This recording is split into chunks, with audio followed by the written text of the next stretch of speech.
Good morning. I guess I need to clarify and apologize. It's come to my attention that I did not condemn the actions of those Trump supporters last week at the Capitol. I condemn it. It's wrong. It was totally wrong. It's come to my attention that I've criticized and condemned Antifa and Black Lives Matters over the past couple of months, and I didn't address this. So I am addressing it right now. It was wrong.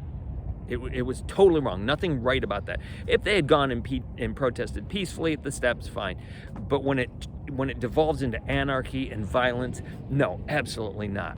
I am not for violence of any type, and I thought that was just kind of a given and a known. I didn't find a time really to come out and speak out against it. So I apologize. Please know and understand I am against any type of insurrection, violence, hatred, and anger displayed in those ways. Please, displayed in general. So I hope that clarifies my position. Here's the other thing. You know what? If your team won, rah, rah, rah, be gracious about it.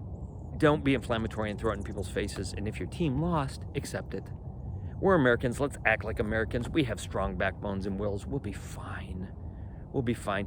Neither Joe Biden or Donald Trump are going to usher in the end of the world. That's only up to God. So let's all just relax and accept the results. So with that said, I want to ask you a favor. Would you pray for your pastor? And if I happen to be your pastor, please pray for me. I covet your prayers. Why do I say this? Because I want you to consider just for a moment what a pastor has to do each week. He has to prepare a 30-minute talk. The most important words shared in the week. They are. I'm sorry. Because they're about heaven and hell. They're about God and you. They're about salvation and Jesus' love for you.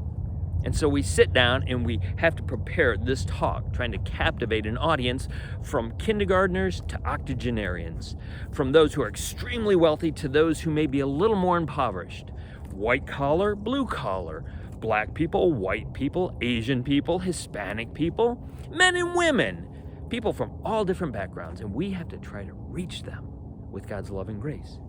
And oftentimes what we do to help understand the text is we take situations and circumstances from modern day life and try to bring them into the text. But we have to pick and choose those illustrations that work for the text. And sometimes we leave some things that happened in the past week out. Some pastors don't even talk about current events. That's up to the pastor's discretion. I choose to because I think that oftentimes the Bible speaks so powerfully, not oftentimes, but most of the time, speaks so powerfully about situations and circumstances that are occurring in this world and in this life. Yes, my friends, it is a difficult thing to capture your audience, to hold them, and to communicate that which is really unknown. The awesomeness of God, how truly marvelous He is. Sounds overwhelming, sounds daunting, doesn't it? Yeah, but it's fun. It's awesome. It's the greatest job in the world to stand before people and to be able to share grace with them.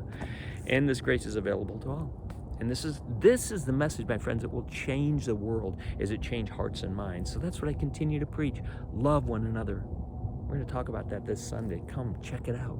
So here's the thing. Why do we do what we do? Well, I pray all pastors feel this way. This is one of my favorite quotes in the entire world. St. Augustine, quite a guy. He said this: why do I preach? Why do I sit up here? What do I live for? For this one thing alone, that together we may live with Christ. This is my passion. This is my honor, truly. This is my fame. This is my joy. This is my one possession. But you know what? I don't want to be saved without you, is what he says. And nor do I, my friends. I want you to have the promise of eternal life along with me. May God keep you in good health and peace till tomorrow.